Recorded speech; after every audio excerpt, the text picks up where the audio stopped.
আর mobile দিয়ে লাভ নাই, একটা লোক ঠিক করছি আর এই মাসে বেতন দিয়া ধরে দেবো সারাদিন কেউ আয় না তো মাঠ তৈরি করছে আল্লাহর উপর বিজি বুঝতে বুঝেছি। হ্যাঁ হ্যাঁ একটা লোক জ্বালাবো। আচ্ছা কোনটা দেখ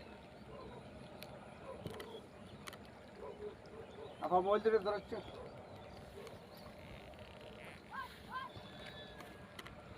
মাশাআল্লাহ এবার আল্লাহ তাকাইছে।